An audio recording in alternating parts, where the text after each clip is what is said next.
Shalom, saya berharap kalian semua diberkati dalam Tuhan Yesus. Di video ini saya mau bicara tentang doktrin Trinitas dan keilahian Yesus Kristus. Tapi saya mau belajar dari sejarah gereja.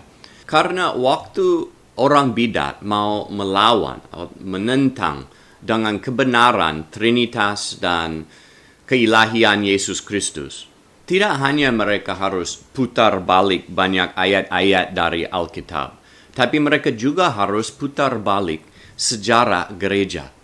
Orang yang inovatif dan menciptakan satu doktrin yang baru, mereka juga harus menciptakan satu teori konspirasi yang baru tentang sejarah. Jadi banyak orang yang melawan Trinitas, mereka akan berkata, wah ini Trinitas itu diciptakan oleh konsili Nisea. Tapi sebelum itu orang Kristen tidak percaya seperti itu. Mereka akan ada teori konspirasi seperti ini. Jadi di video ini kita mau fokus kepada doktrin Trinitas dan keilahian Yesus Kristus, tapi tidak mau lihat banyak di dalam Alkitab. Kita sudah belajar itu di video-video yang lain. Tapi kita mau belajar dari sejarah dan dari tulisan dari gereja mula-mula. Tapi mulai dulu di Yudas, surat Yudas, ayat 3.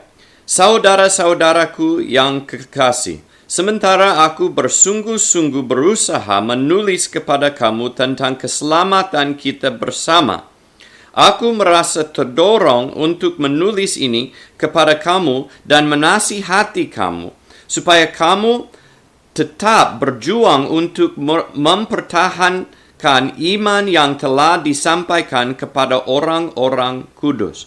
Dari ini kita mau fokus kepada berjuang untuk mempertahankan iman yang telah disampaikan kepada orang-orang kudus. Tahankan. Harus mempertahankan, karena itu Injil, itu sudah lengkap. Waktu rasul-rasul menerima Injil dari Yesus Kristus, mereka kasih kepada murid-murid mereka, dan itu sudah lengkap. Itu tidak perlu dikembangkan atau berevolusi. Itu tidak perlu, itu sudah lengkap. Karena itu dia berkata harus mempertahankan iman yang telah disampaikan kepada orang-orang kudus. Sering kalau ada satu orang bidat, mereka akan pikir mereka pintar karena mereka inovatif dan mereka bisa menciptakan satu doktrin yang baru yang itu orang Kristen sebelumnya tidak pernah lihat di dalam Alkitab, tapi karena mereka pintar dan mereka rohani, karena itu mereka dapat wahyu baru dari Tuhan. Ini bahaya, karena itu kepercayaan Kristen itu sudah diletakkan, itu sudah lengkap. Tidak perlu orang pintar tambah doktrin baru. Kita harus selalu setia dengan iman yang sudah kasih kepada orang-orang kudus dari rasul-rasul kepada murid-murid mereka. Jadi saya mau membaca beberapa kutipan dari gereja mula-mula. Dan kutipan ini akan sebelum konsili Nisea. Ini supaya kita bisa lihat jelas teori konspirasi itu tentang konsili Nisea itu salah. Itu tidak sesuai dengan sejarah sejati. Tapi sebelum konsili itu, orang Kristen sudah percaya kepada Trinitas. Yang pertama dari seorang nama Athenagoras. Itu di 175 Masehi. Orang Kristen mengenal Allah dan Logos, yaitu firman-Nya. Mereka juga mengetahui keesaan yang seperti apa yang dimiliki putra dengan bapanya, dan persekutuan yang seperti apa yang dimiliki bapa dengan putranya. Lebih jauh lagi mereka tahu apa itu roh, dan apa kesatuan dari ketiganya, Roh, Anak, dan Bapa. Mereka juga tahu apa perbedaan mereka dalam kesatuan. Ini tentang Trinitas, tapi itu di 180 Masehi. Kalau konsili Nisea itu di 325 Masehi. Clement dari Alexandria, 195 Masehi. Itu dilindungi oleh kuasa Allah Bapa dan darah Allah Putra dan embun Roh Kudus. Tertullian 213 Masehi.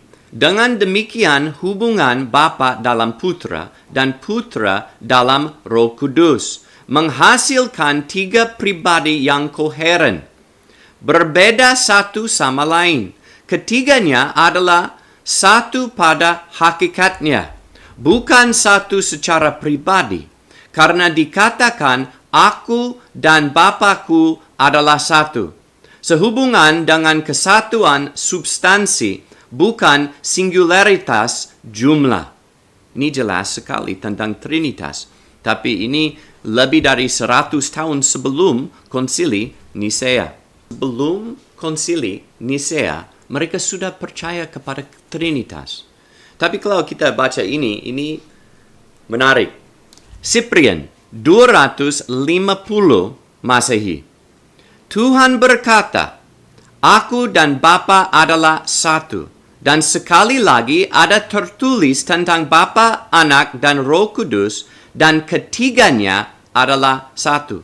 Di sini Cyprian mengutip dari 1 Yohanes 5 ayat 7. Kita bisa membaca di sana. Sebab ada 3 yang memberi kesaksian di dalam surga. Bapa, Firman, dan Roh Kudus. Dan ketiganya adalah satu. Jadi itu tidak hanya dari sejarah, tapi di dalam Alkitab juga berkata. Orang akan berkata, enggak, 1 Yohanes 5 ayat 7 itu hanya ditambah oleh orang, itu sudah modern, itu tidak dari mula-mula. Ini orang Cyprian itu 250 Masehi. Dia sudah mengutip ayat ini. Itu sudah di dalam Alkitab dari awal. Jadi sejarah jelas sekali. Itu orang Kristen sudah percaya Trinitas sebelum konsili Nisea. Jauh sebelumnya. Dan juga di dalam Alkitab itu juga ditulis. Itu Bapa, Firman, dan Roh Kudus, dan ketiganya adalah satu. Ini adalah Trinitas. Ini jelas sekali. Kalau orang berkata sebelum konsili Nisea itu orang Kristen tidak percaya Trinitas, tapi itu dijadikan di konsili itu, mereka salah. Mereka tidak mengerti tentang sejarah dan mereka belum membaca tulisan dari gereja mula-mula. Tapi orang seperti Erastus Abdono, mereka lebih berpendidikan. Mereka tidak bisa menyangkal gereja mula-mula sudah mengajar Trinitas dan keilahian Yesus Kristus. Karena itu, mereka ada teori konspirasi yang lain.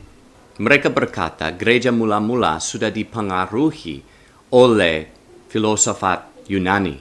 Dan karena itu mereka sudah meninggikan Yesus jadi Yahweh. Tapi kita mau membaca dari kutipan dari gereja mula-mula tentang keilahian Yesus Kristus. Kita tadi baca tentang Trinitas. Tapi saya mau dulu sama lihat di ini yang satu, yang kutipan yang satu, itu dari Ignatius. Itu 105 Masehi. Nah, kita harus mengenal Ignatius. Dia satu murid dari Yohanes. Itu Rasul Yohanes. Dan dia berkata seperti ini. Allah sendiri diwujudkan dalam bentuk manusia untuk membaharukan hidup yang kekal. Ini jelas sekali. Allah sendiri diwujudkan dalam bentuk manusia. Ini tidak seorang dipengaruhi oleh filsafat Yunani, tapi dia dipengaruhi oleh Yohanes. Karena kalau kita membaca di dalam Yohanes, kita bisa baca di Yohanes pasal 1, ayat 1. Pada mulanya adalah Firman. Firman itu bersama-sama dengan Allah dan Firman itu adalah Allah. Firman itu adalah Allah. Dan 14, Firman itu telah menjadi manusia dan diam di antara kita. Karena itu Ignatius berkata, Allah sendiri diwujudkan dalam bentuk manusia. Ini jelas sekali. Tapi Ignatius, dia satu murid dari Yohanes, tapi ada satu lagi nama Polycarp. Dan Polycarp juga ada satu murid. Dia nama Irenaeus. Dan Irenaeus di 180 Masehi berkata seperti ini. Dia satu murid dari Polycarp yang murid dari Yohanes. Dia berkata, apakah dia menunjukkan dengan jelas bahwa dia adalah Allah dan bahwa kedatangannya ada di Bethlehem. Allah kemudian menjadi manusia dan Tuhan sendiri yang menyelamatkan kita. Ini jelas sekali. Ini tidak dipengaruhi oleh filsafat Yunani, tapi ini dipengaruhi oleh Rasul Yohanes ke Polycarp dan dari Polycarp ke Irenaeus. Keilahian Yesus Kristus dan kesatuan itu Allah Bapa, Anak dan Roh Kudus, yaitu Trinitas, itu dari gereja mula-mula. Dan mereka tidak dipengaruhi oleh filsafat Yunani, pikiran Yunani, tapi mereka dipengaruhi oleh iman sejati dari rasul-rasul. Baca lagi kutipan itu Aristides di 125 Masehi. Ini dekat sekali dengan rasul-rasul. Allah turun dari surga. Dia mengambil natur manusia dan mengenakannya dari seorang perawan Ibrani. Dan putra Allah tinggal di dalam putri manusia. Surat Diognetus 175 Masehi. Allah tidak seperti yang dibayangkan mengirim hamba seperti malaikat atau penguasa. Lebih tepatnya, dia mengutus pencipta dan perancang segala sesuatu yang dengannya dia membuat langit. Seperti seorang raja mengirim putranya yang juga seorang raja. Demikian pula Allah mengutusnya. Dia mengirimnya sebagai Allah. Ini jelas sekali. Gereja mula-mula mereka percaya Yesus adalah putra Allah yang kekal. Dan Allah mengirim dia ke dunia jadi manusia untuk keselamatan kita. Ini iman Kristen. Kalau Melito 170 Masehi, Allah dihukum mati. Raja Israel dibunuh. Clement dari Alexandria, itu 195 Masehi. Ya Allah yang agung, O anak yang sempurna, putra dalam Bapa dan Bapa dalam putra, Allah sang firman yang menjadi manusia demi kita. Ini semua jelas sekali. Gereja mula-mula, mereka percaya kepada keilahian Yesus Kristus dan kepada Trinitas. Mereka mengajar itu dengan jelas. Kalau orang pakai teori berkata, sebelum konsili Nisea, tidak ada pengajaran Trinitas, mereka tidak tahu sejarah. Tapi kalau orang seperti Erastus, mereka tahu tentang sejarah, mereka tahu itu kepercayaan gereja mula-mula. Tapi kalau mereka berkata, iya, tapi mereka dipengaruhi oleh filsafat Yunani, mereka salah. Karena itu dari mulai itu murid-murid dari rasul-rasul sudah percaya kepada keilahian Yesus Kristus dan kepada itu Trinitas. Dan kalau orang berkata seperti itu, mereka tidak betul. Mereka sudah salah dengan sejarah. Dan kenapa mereka salah? Karena mereka ada doktrin sendiri. Mereka sudah ciptakan satu doktrin yang baru.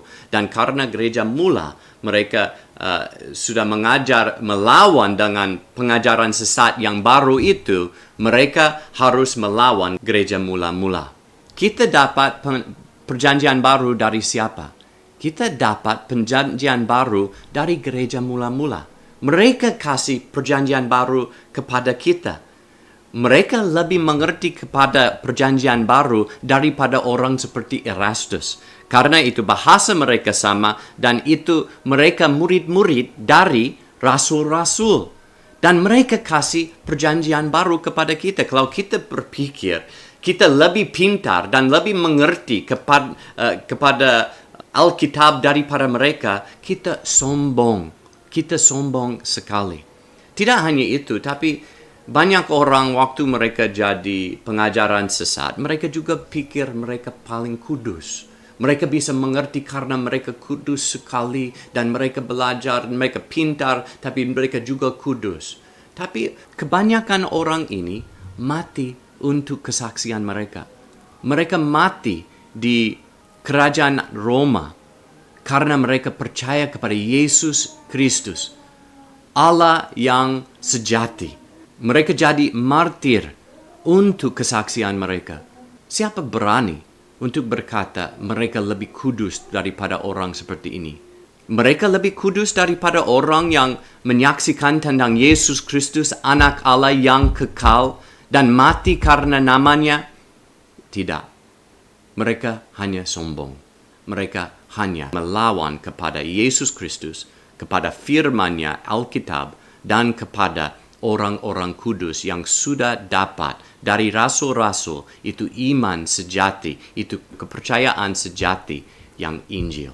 Jangan ditipu oleh orang yang berkata mereka kudus sekali dan pintar sekali dan mereka ada teori konspirasi tentang sejarah. Mereka salah. Sejarah jelas dan Alkitab jelas. Dan kesaksian gereja mula-mula jelas karena mereka kasih kesaksian itu dengan darah mereka. Tuhan memberkati.